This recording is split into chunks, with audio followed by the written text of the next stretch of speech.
चलिए जी। Good afternoon सबको। Good afternoon. आज के लेक्चर की शुरुआत करेंगे और आज के क्लास में अब ये मान के चलना कि स्पेसिफिक आपके एक्ट के प्रोविजंस शुरू हो जाएंगे। आज की क्लास में प्रोविजंस यानी कि सेक्शंस आपके शुरू हो जाएंगे। ये बात आप समझ लेना अब अच्छे से। सेक्शंस मीन्स कि अब जितने भी चीजें आप पढ़ोगे वो आपकी चलेंगी एज पर एक्ट। भाई जो भी हम पढ़ रहे हैं अभी वो सारी चीजें एक्ट के प्रोविजंस के अनुसार चलेगी। इस चीज को हमेशा समझ के चलना अच्छे से, ठीक है भाई। वैसे अगर मैं बात करूं तो हमने ऑलरेडी एक सेक्शन डिस्कस किया है, सेक्शन 7। किस चीज का? आर्बिट्रेशन एग्रीमेंट का। भूलना नहीं कभी भी। अब ये मान के चल लेना हम लोग सेक्शन 7, 8, 9, 10, 11, 12, 13, 14 ऐसे करते करते एटलीस्ट 36, 37 सेक्शंस तक सारे सीक्वेंस में याद होने चाहिए। ठीक है, हाँ हो जाएंगे आपको अपने आप अलग से मेहनत नहीं करोगे तो भी याद हो जाएंगे। बस जो काम जितना बताया जाए उतना करते चलना। सेक्शन 7 किस बारे में बात करता है? आर्बिट्रेशन एग्रीमेंट के बारे में। यानी कि आर्बिट्रेशन एग्रीमेंट क्या है ये किसके अनुसार लिखना हमें? सेक्शन 7 के अनुसार। अब हम पढ़ेंगे सेक्शन 8। इंपॉर्टेंट है जी, बिल्कुल है। स्पेसिफिक ये क्वेश्चन है जी, और आता भी है पेपर में और आया भी है। सेक्शन बोलो, सेक्शन 8 क्या कहता है? Power to refer parties. कहां पे? Arbitration. Power to refer parties to arbitration. कहां पे? Where there is an agreement. क्या अर्थ बना इस चीज का? पावर मीन्स शक्तियां दी गई हैं कि पार्टीज को कहां भेज दो, रेफर कर दो आर्बिट्रेशन में। कहां पे? जहां पे पार्टीज के बीच में आर्बिट्रेशन एग्रीमेंट है। समझे? सीधी सी बात क्या है? दो गुड्डी हैं, पता होगा तुम्हें। एक गुड्डी का नाम, दूसरी गुड्डी का नाम। आपको पता है इन्होंने क्या किया था जी? नहीं, लड़ाई तो नहीं हुई थी अभी। पहले इन्होंने क्या किया था? एक एग्रीमेंट जिसका नाम क्या है? Arbitration agreement as per section 7। याद है तुम्हें? अच्छी बात है जी। Arbitration agreement as per section 7 क्या कहता है? आर्बिट्रेशन एग्रीमेंट कि कभी भी श्वेता का और योगिता का कोई भी डिस्प्यूट होगा, बोलो भाई, तो ये कहां जाएंगे इसको सॉल्व करवाने के लिए? आर्बिट्रेशन में। आ गई बात समझ में? बोलो भाई। और एक दिन क्या हो गया जी? डिस्प्यूट हो गया। और तुम्हें पता है श्वेता आर्बिट्रेशन में ना जा करके कहां चली गई? कोर्ट में। जज साहब, जज साहब, है ना? ना ना, इतना नहीं बोला, अन्याय हो गया है ना, मुझे बचा लो जज साहब, योगिता ने कॉन्ट्रैक्ट तोड़ दिया है। आई बात समझ में? कौन गया कोर्ट में? श्वेता। श्वेता कहां पहुंच चुकी है जी? कोर्ट में। किनके सामने? जज के सामने। आई बात समझ में? जज किसको बुलाएंगे? बोलो भाई। योगिता को। कि योगिता बताओ क्या हुआ है। योगिता क्या कहेगी? हाँ जी, क्या कहेंगे जज को? श्वेता कोर्ट में चली गई कि जज साहब हमारे बीच में ये डिस्प्यूट हो गया है, योगिता की गलती है, इसने ये किया, कॉन्ट्रैक्ट तोड़ दिया। योगिता क्या कहेगी? हाँ जी, जो सोच रहे हैं योगिता अपनी बात रखेगी, अपनी बात बताएगी, ऐसा नहीं है, झूठी है ये। सबर भाई। योगिता क्या कहेगी? जज साहब जिस चीज का हमारा डिस्प्यूट है, जिस चीज के लिए श्वेता कोर्ट में आई है जज साहब, उस चीज के लिए तो हमारे बीच में पहले से क्या है? आर्बिट्रेशन एग्रीमेंट है। क्यों बनाया था आर्बिट्रेशन? ताकि कोर्ट का क्या हो जी, बर्डन कम हो। पार्टीज डिस्प्यूट कहां से सॉल्व करवा ले? आर्बिट्रेशन से। कोर्ट का बर्डन कम हो, पार्टीज कहां जाएं? आर्बिट्रेशन में। आर्बिट्रेशन एग्रीमेंट करने के बाद भी श्वेता अगर कोर्ट में आ रही है, फिर फायदा क्या हुआ आर्बिट्रेशन एग्रीमेंट करने का? मेरे को इस चीज का जवाब दे दो, क्यों बनाया है फिर? आई बात समझ में? तो योगिता साफ स्पष्ट क्या कहेगी? जज साहब, हमारे बीच में क्या है जी? आर्बिट्रेशन एग्रीमेंट है, और मैं आपसे रिक्वेस्ट करती हूं कि हमें कहां भेजा जाए? आर्बिट्रेशन में भेजा जाए। जज यानी कि कोर्ट क्या करेगी? जब एक पार्टी ये कह दे कि हमारे बीच में आर्बिट्रेशन एग्रीमेंट है, तो कोर्ट को क्या करना होगा जी? उन्हें कहां भेजना होगा? आर्बिट्रेशन में भेजना होगा। चॉइस है या पक्का पक्का? पक्का पक्का, फॉर श्योर। अब सुन लेना, चाहे किसी हाई कोर्ट ने कुछ भी बोल रखा हो, सुप्रीम कोर्ट ने कुछ भी बोल रखा हो, किसी भी एक्ट में कुछ भी लिखा हो, अगर एक डिस्प्यूट में एक पार्टी आकर के ये कह दे कि हमारे बीच में आर्बिट्रेशन एग्रीमेंट एग्जिस्ट करता है, हमें आर्बिट्रेशन में भेज दो, तो क्या करना होगा जी? कोर्ट के पास पावर है। कोर्ट क्या कहेगी? As per section 8 of the arbitration and conciliation act 1996, हम पार्टीज को कहां रेफर करते हैं जी? आर्बिट्रेशन में। क्यों? क्योंकि पार्टीज के बीच में क्या है? आर्बिट्रेशन एग्रीमेंट है। कहीं कुछ भी लिख रखा हो, कहीं भी कुछ भी लिखा हो, अगर आर्बिट्रेशन एग्रीमेंट है तो कोर्ट को रेफर करना पड़ेगा। रेफर करना पड़ेगा मतलब पक्का पक्का रेफर करना पड़ेगा। भावुक नहीं होना कुछ भी पढ़ के। एग्रीमेंट है तो कोर्ट क्या करेगी जी? रेफर करेगी। आ गई बात समझ में? श्वेता ने बोल दिया कि हम कोर्ट में आए हैं। योगिता ने क्या बोला जी? हमारे बीच में क्या है जी? आर्बिट्रेशन एग्रीमेंट है। योगिता ने बोल दिया और जज ने मान लिया, है ना? अच्छा, सच्ची है क्या इतनी योगिता? फिर प्रूफ। जज ने बोला क्या प्रूफ है?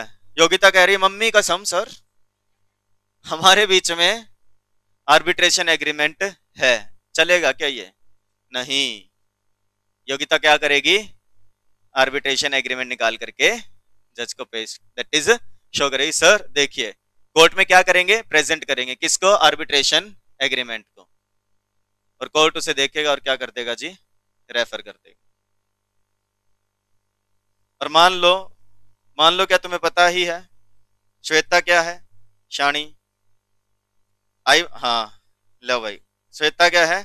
घनी शाणी। आर्बिट्रेशन, ठीक है जी भाई, घनी शाणी पे मत जा कि अणी लिखना था सर, नी क्यों लिख दिया? सेक्शन 8 पे आ जाओ, ठीक है? आर्बिट्रेशन एग्रीमेंट इसने रखा हुआ है अपने पास। अब भाई कोर्ट ने बोला आर्बिट्रेशन एग्रीमेंट दिखाइए योगिता जी। योगिता क्या कहेगी?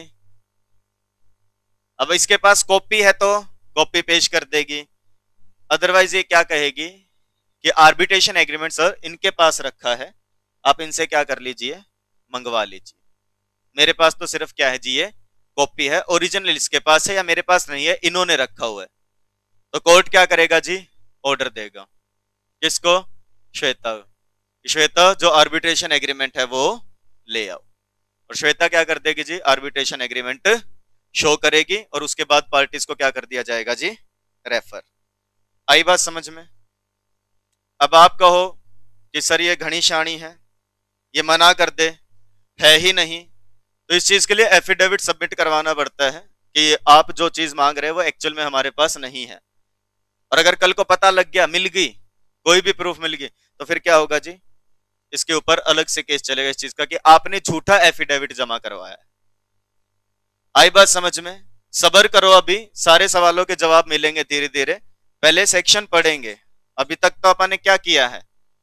सिर्फ एक ओवरव्यू लिया कि है क्या जी। सिचुएशन कैसी है? सिचुएशन ऐसी है, दो पार्टीज हैं, उनके बीच में आर्बिट्रेशन एग्रीमेंट है और एक पार्टी कोर्ट में चली गई है, तो कोर्ट के पास क्या है जी, पावर है कि वो क्या करेंगे, रेफर कर देंगे किसको, पार्टीज को। कहां पे, आर्बिट्रेशन। आ गई बात समझ, बोलो भाई। ये किसकी कहानी है, सेक्शन 8 की है बेटा, योगिता श्वेता की नहीं है। आ गई बात समझ में, किसकी कहानी है ये, सेक्शन 8 की। Section 8 subsection 1 provides that a judicial authority, एक जुडिशियल अथॉरिटी बिफोर विच, जिसके सामने an action is brought, action मतलब केस, आई बात समझ में, जिसके सामने एक केस लाया गया है, किससे related, in a matter which is the subject matter of N arbitration agreement. जहां तक फुल स्टॉप ना आए तब तक वो एक ही सीक्वेंस में लाइन होती है भाई। हाँ, जहां कोमा लगा है वहां पे आप रुक सकते हो और समझ सकते हो कि इतने का अर्थ क्या है। तो क्या लिखा गया है, सेक्शन 8 सबसेक्शन 1 कहता है एक जुडिशियल अथॉरिटी जिसके सामने एक केस आया एक ऐसे मैटर से रिलेटेड जो सब्जेक्ट मैटर है किसका, आर्बिट्रेशन एग्रीमेंट का। तो शेल, शेल का मतलब पक्का पक्का, आई बात समझ में। अब कोमा लग गया तो इसके बीच में एक और बात बता रहे हैं, कब, if a party to the arbitration agreement or any person claiming through or under him, यानी कि एक पार्टी, कौन, श्वेता, या श्वेता को जो रिप्रेजेंट करने आया है, क्या कर देते हैं, सो अप्लाइज, भी कोई भी पार्टी, यानी कि या तो श्वेता या योगिता, क्या करे जी, कोर्ट के अप्लाई करे, एप्लीकेशन दे, या जो योगिता के बेसिस पे केस फाइट कर रहा है या योगिता के लिए जो क्लेम मांगने आया है, ऐसे समझो, वो क्या कर दे, अप्लाई कर दे, किस चीज के लिए, बोलो भाई, कि हमारे बीच में तो क्या है, आर्बिट्रेशन एग्रीमेंट है। आज ये सेक्शन पढ़ के आपको काफी सारी चीजें सीखने को मिलेंगी कि कैसे लॉ लिखा होता है, क्योंकि देखो लॉ इतना लेंदी नहीं बना सकते कि बिन बात के बात खींचते चलो बार बार एक ही बात, वो एक ही पैरा में सारी चीजें निपटा देंगे। देखो पहला क्या बोला, जुडिशियल अथॉरिटी, दूसरा क्या बोला, उनके सामने केस आया है, तीसरा क्या बोला, ऐसे मैटर से रिलेटेड, कौन सा मैटर जिसके लिए क्या है, आर्बिट्रेशन एग्रीमेंट, फोर्थ क्या बोला, शेल, पक्का पक्का, फिफ्थ क्या बोला, अगर एक पार्टी आके कहती है, कब कहती है, so applies not later than the date of submitting his first statement on the substance of the dispute, कि अपनी पहली स्टेटमेंट जमा करवाने से पहले, नॉट लेटर देन लिखा है, इसके बाद नहीं बोलना। इस लाइन का अर्थ यह है कि मान के चले ये जज हैं, यानी कोर्ट है ये, और यहां पे श्वेता ने अपनी पहली बात, सबसे पहले तो श्वेता ही जाएगी क्योंकि ये कोर्ट में गई थी, तो इसने फाइल की होगी अपनी स्टेटमेंट, बोलो भाई, कंप्लेंट कह लो, शिकायत कह लो, एक्चुअल में इसे प्लेंट कहते हैं, ये बाद में सिखाऊंगा सीपीसी में। तभी तो कोर्ट ने क्या किया होगा, बोलो भाई, योगिता को भेजा होगा कि योगिता तुम्हारे खिलाफ ये कंप्लेंट आई है, बोलो भाई, तब जाकर के योगिता क्या करेगी, योगिता की तरफ से अब पहली स्टेटमेंट आएगी। जो पहले फाइल कर रहा है उसने क्लेम मांगा होगा कि जज साहब मुझे ये क्लेम दिला दो, ऐसा ही होता है, शिकायत करने वाला शिकायत करता है और रिलीफ मांगता है, और इसने अपने डिफेंस में बोला होगा कुछ ना कुछ। तो जिस दिन ये अपनी स्टेटमेंट डिफेंस की दे रही है उससे पहले, या जिस दिन ये स्टेटमेंट दी उस दिन तक, इसके बाद नहीं। कि मान लो इसने अपने डिफेंस की स्टेटमेंट दे दी, कोर्ट में केस चलने लगा, और जब दिखा योगिता को कि ये हारने वाली है, तब कहती है जज साहब हमारे बीच में ना आर्बिट्रेशन एग्रीमेंट है, हमें कहां भेज दो, आर्बिट्रेशन में भेज दो। क्यों भाई, अब याद आया, पहले याद नहीं था, इसलिए एक्ट ने लिख दिया नॉट लेटर देन, बाद में नहीं, जब आप अपनी पहली स्टेटमेंट जमा करवा दो तब तक, उस समय तक आप बोल सकते हो। लिखा है ना कि party applies not later than date of submitting his first statement on the substance of dispute, then तो क्या करना होगा, फिर से सुन लो पूरी लाइन का अर्थ, अब दोबारा से सुन लो, एक साथ बता रहा हूं।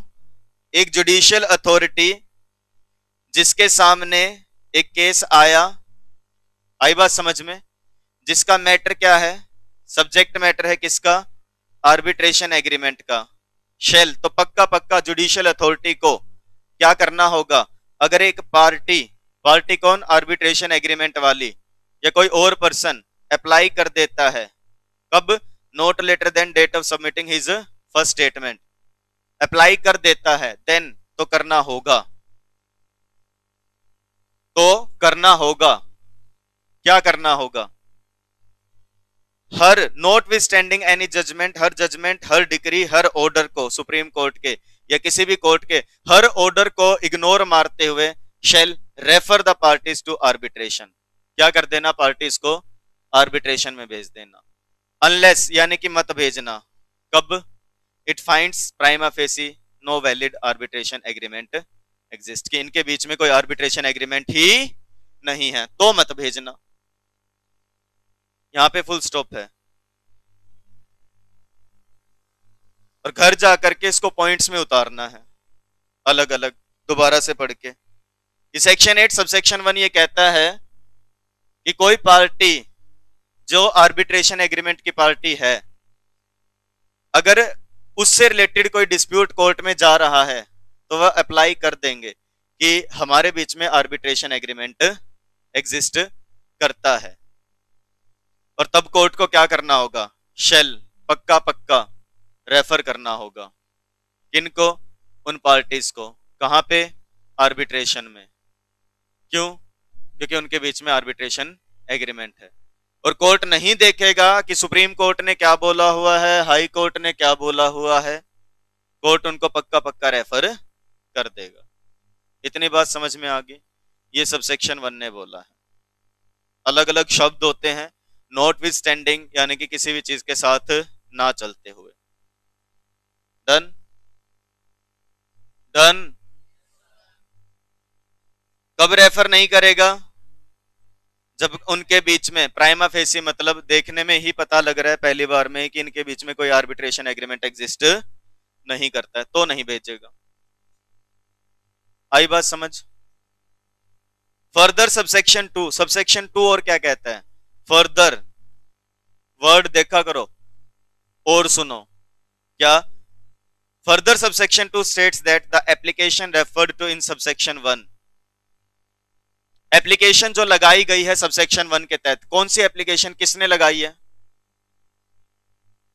योगिता ने, कि हमारे बीच में क्या है, आर्बिट्रेशन, उस एप्लीकेशन की बात हो रही है। शैल नॉट बी एंटरटेन्ड, मतलब अब यहां पे एंटरटेन वर्ड किस लिए लिखा गया है, नहीं एंटरटेनमेंट के लिए लिखा है, मजाक मस्ती मौज मस्ती खेलने के लिए यूज हुआ है, किस लिए यूज हुआ है, कंसीडर नहीं करेंगे, shall not be entertained unless it is accompanied by the original arbitration agreement or a duly certified copy therefore, यानी कि इस एप्लीकेशन की कोई अहमियत नहीं होगी अगर योग्यता एप्लीकेशन के साथ ओरिजिनल आर्बिट्रेशन एग्रीमेंट नहीं लगा देती या एक सर्टिफाइड कॉपी नहीं लगा देती है। तो हम क्या नहीं मानेंगे, इसकी एप्लीकेशन सच्ची और अच्छी है, क्योंकि अगर ये इतनी सच्ची और अच्छी है तो ओरिजिनल एग्रीमेंट की कॉपी लगा दो या सर्टिफाइड कॉपी लगा दो, तभी तो हम क्या मानेंगे कि हाँ आर्बिट्रेशन एग्रीमेंट है। डन, ये सब सेक्शन 2 कहता है। और नियत से शिद्दत से पढ़ोगे ना, सब सेक्शन के साथ याद होंगे सेक्शन।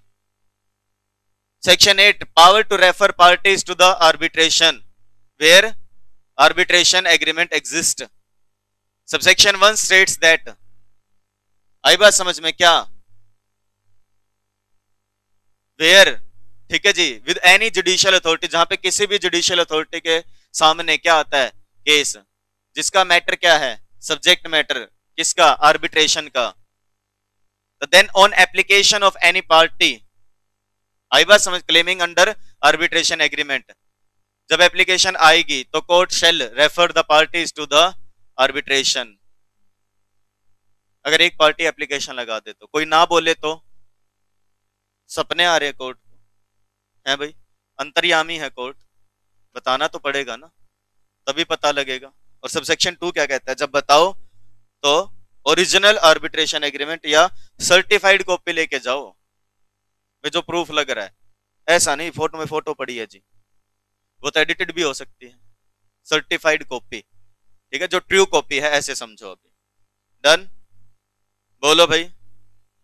और अपन ने पढ़ा था ना, योग्यता के पास हो ही ना तो it may be noted that where the original arbitration agreement और a certified copy thereof is not available with the party applying for reference to arbitration under subsection 1। मतलब योग्यता के पास ना तो ओरिजिनल एग्रीमेंट है ना कोई सर्टिफाइड कॉपी है, तो क्या होगा। एंड साथ में सिचुएशन ऐसी है कि वो एग्रीमेंट, सेड एग्रीमेंट, मतलब वो एग्रीमेंट या उसकी सर्टिफाइड कॉपी किसने रख ली है, अदर पार्टी ने, यानी श्वेता ने रख ली है। तो इसे अपनी एप्लीकेशन के साथ बोलना पड़ेगा। Then the party so applying, यानी कि योग्यता जो अप्लाई कर रही है, shall file such application along with the copy of arbitration agreement. कोई तो कॉपी लगा दो आर्बिट्रेशन एग्रीमेंट की, एंड अ पेटिशन, गुहार करो, प्रे करो कोर्ट से, रिक्वेस्ट करो कोर्ट से कि कोर्ट टू कॉल अपॉन, आप मंगवा लो ना, अदर पार्टी को बोल दो ना कि वो प्रोड्यूस कर दे ओरिजिनल आर्बिट्रेशन एग्रीमेंट या उसकी ड्यूली सर्टिफाइड कॉपी कोर्ट के सामने। बोलो ना, जज साहब उनके पास रखी है, वो ले आएंगे। आई बात समझ में, बोलो भाई, इतनी बात समझ में आ गई, उनसे मंगवाया जाएगा। और फिर आगे लिखा है सबसेक्शन 3, ये कहता है notwithstanding that an application has been made under subsection 1 and the issue is pending before the judicial authority. कि अगर कोर्ट ने रेफर कर दिया तब एक बार परे कर दो इस चीज को कि कभी कोर्ट में गए थे, कोर्ट में शुरू हुई थी प्रोसीडिंग, उसे साइड में छोड़ दो। आर्बिट्रेशन में भी कमेंस्ड, आर्बिट्रेशन शुरू हो सकती है और कंटिन्यू हो सकती है और आर्बिट्रल अवार्ड आ जाएगा। आर्बिट्रल अवार्ड मतलब डिसीजन ऑफ द आर्बिट्रेटर, वो पास किया जा सकता है, बेशक पार्टी कहां चली गई थी, कोर्ट में। समझ गए, क्लियर, श्योर। अब इसके आगे कुछ नहीं बताया सेक्शन 8 ने, मना कर दे क्या कर दे, इतना ही बताया है कि अगर श्वेता भी मना कर दे मेरे पास नहीं है तो कोर्ट उनसे एफिडेविट रिटर्न में लेता है ये चीज कि आप बता दीजिए अगर नहीं है तो, और उसे वैलिड प्रूफ माना जाएगा। सर मान लो एक्चुअल में था फिर भी मना कर दिया, एफिडेविट भी दे दिया, तो दे दिया जी। अब अगर पता लग गया पार्टी ने प्रूव कर दिया तो फिर उस चीज का अलग से केस चलेगा कि आपने गलत एफिडेविट दिया। डन, डन, बोलो भाई, इतनी बात समझ में आ गई, ओके। ये सेक्शन पूरा होता है। सब सेक्शन 1 कहता है रेफर कर सकते हैं, 2 कहता है एप्लीकेशन के साथ क्या हो, ओरिजिनल या सर्टिफाइड कॉपी, 3 कहता है आर्बिट्रेशन शुरू हो सकती है जी। कोर्ट के सामने चाहे अब वो इशू, अब कोर्ट ने तो रेफर कर दिया तो वहां पे केस खत्म हो गया क्या, वहां तो अभी केस खत्म नहीं हुआ है ना। वहां पे तो क्या नोट हुआ है कि कोर्ट ने पार्टीज को कहां भेजा है, आर्बिट्रेशन में भेजा है। तो कोर्ट में तो इशू पड़ा है तो रहेगा, पेंडिंग रहेगा, क्या बात होगी, पहले क्या होगी, अब आर्बिट्रेशन होगी। और आर्बिट्रेशन के फैसले से खुश हो तो बहुत अच्छी बात, कोई नहीं खुश है तो अब आ जाओ कोर्ट में। Done, done. अब पेपर में कैसे आएगा, सामने स्क्रीन पे फोकस कर लो, सिर्फ ऐसे आएगा। ये एग्जाम्पल नहीं, ये केस स्टडी है, ये क्वेश्चन है। क्या, a party to the arbitration agreement applies to the judicial authority to refer for arbitration। इस बार डिस्प्यूट था, मान लो किसका, आशीष का, या गुड नेम सत्यम का, और आशीष ने कोर्ट में अप्लाई कर दिया। आई बात समझ में, एक पार्टी जो आर्बिट्रेशन एग्रीमेंट है, आशीष ने कोर्ट में बोला जी हमारे बीच में तो क्या है जी, आर्बिट्रेशन एग्रीमेंट है, और इसने एप्लीकेशन फाइल की है first statement on the substance of the dispute, मतलब इसने अपने डिफेंस की स्टेटमेंट से पहले ये चीज बोल दी है। आई बात समझ में। लेकिन उस कोर्ट में there was a decree of high court, वहां पे हाई कोर्ट के रूल्स लागू होते हैं जो ये कहते हैं प्रोवाइडिंग द गाइडलाइंस, कि उसमें लिखा हुआ है कि restricting the limitation period to 15 days from the date of receiving information regarding the suit for referring the dispute. मतलब जिस कोर्ट में ये गया है उस कोर्ट के ऊपर हाई कोर्ट के रूल्स लागू होते हैं, और वो ये कहते हैं कि जिस दिन, ऐसा समझो कि सत्यम ने एप्लीकेशन फाइल की थी कोर्ट में, आशीष ने अपनी स्टेटमेंट देने से पहले बोल दिया हमारे बीच में तो आर्बिट्रेशन एग्रीमेंट है। लेकिन इस कोर्ट में, हाई कोर्ट के ये रूल लागू होते हैं कि अगर आपको कभी भी आर्बिट्रेशन एग्रीमेंट वाला मुद्दा उठाना है तो आपको जिस दिन सत्यम ने फाइल की थी वहां से 15 दिन के अंदर अंदर ही आपको यह मुद्दा उठाना पड़ेगा। उस कोर्ट पे हाई कोर्ट के रूल लागू होते हैं कि आपको 15 दिन में यह ऑब्जेक्शन उठाना पड़ेगा। लेकिन इसने क्या किया, इसने अपनी स्टेटमेंट से पहले दिया है कि 15 दिन जा चुके होंगे। तो applicant parties applies it with a copy of agreement which is neither original nor certified. और आशीष ने अप्लाई किया है ऐसी कॉपी के साथ जो ना तो ओरिजिनल है और ना ही क्या है जी, सर्टिफाइड है। बता दो क्या जुडिशियल अथॉरिटी आर्बिट्रेशन में भेज सकती है? अब यहां पे दो सवाल है। पहला सवाल यह है कि उसने स्टेटमेंट फाइल की अपनी इससे पहले, लेकिन उस कोर्ट में 15 दिन का रूल था कि 15 दिन के अंदर अंदर ही अप्लाई करना।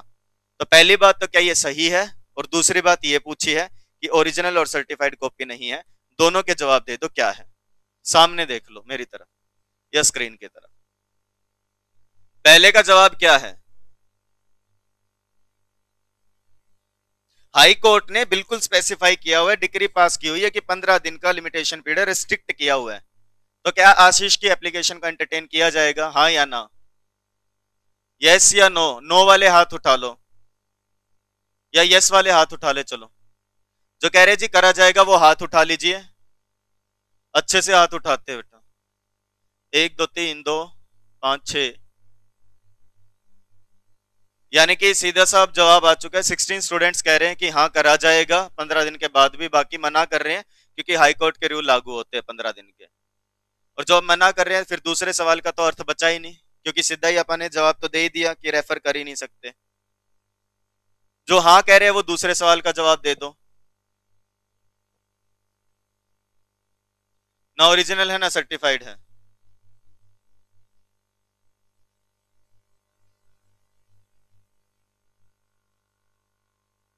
कोर्ट से डिस्कस करेंगे, कोर्ट को बोलेंगे, डिस्कस कभी नहीं करते कोर्ट को ऐसे कोई अपने, है ना, कि एप्लीकेशन लगाएंगे अदर पार्टी के पास है जी मंगवा लो।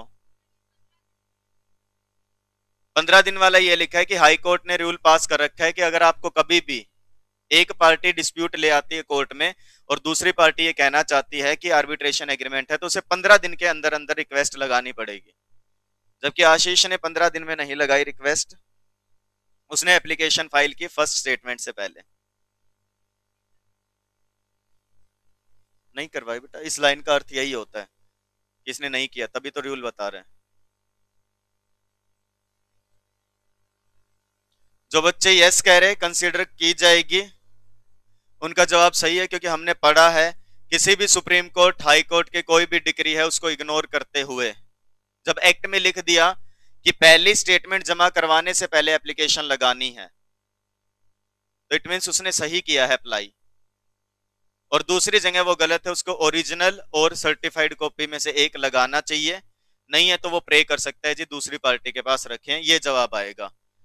Judicial authority shall notwithstanding any judgment, decree और order of the supreme court और एनी कोर्ट, पार्टीज को रेफर करेंगी ही करेंगी अनलेस उनको ये ना लगे कि वैलिड आर्बिट्रेशन एग्रीमेंट एग्जिस्ट नहीं करता।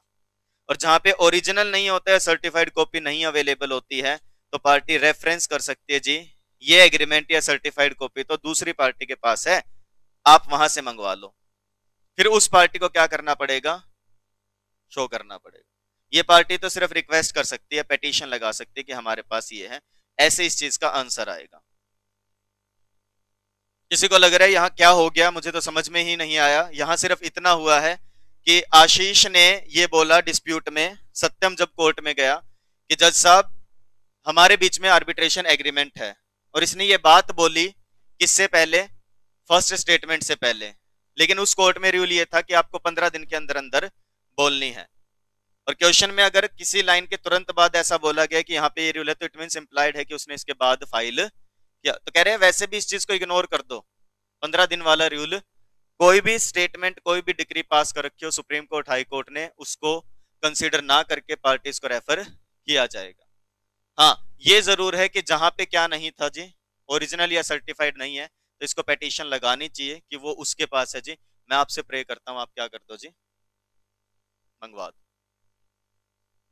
आ गई बात समझ? ये क्वेश्चन है, ये आंसर है, ये सेक्शन है एक छोटा सा।